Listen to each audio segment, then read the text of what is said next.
time now. And the race is on Dr. Jude Wanslot, Valiente, and Douglas Fair. Dr. Jude running by the red Siklag. I remain from the outside, Miss Babon. The of Jade racing Pip running down on the inside, Valiente.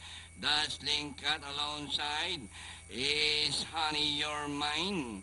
Rounding the far turn, I remain. Dr. Jude is running down on the inside, is Siklag. Moving up by the release, Valiente. The of Jade Miss Babon. Last 450, Valiente. In between runner Siklag, Dr. Judice on the outside, I remain. And nearing the last 250 meters more to run, Valiente. Leading the pack, Dr. Judice on the outside. But it's still Valiente and Dr. Jude from the outside.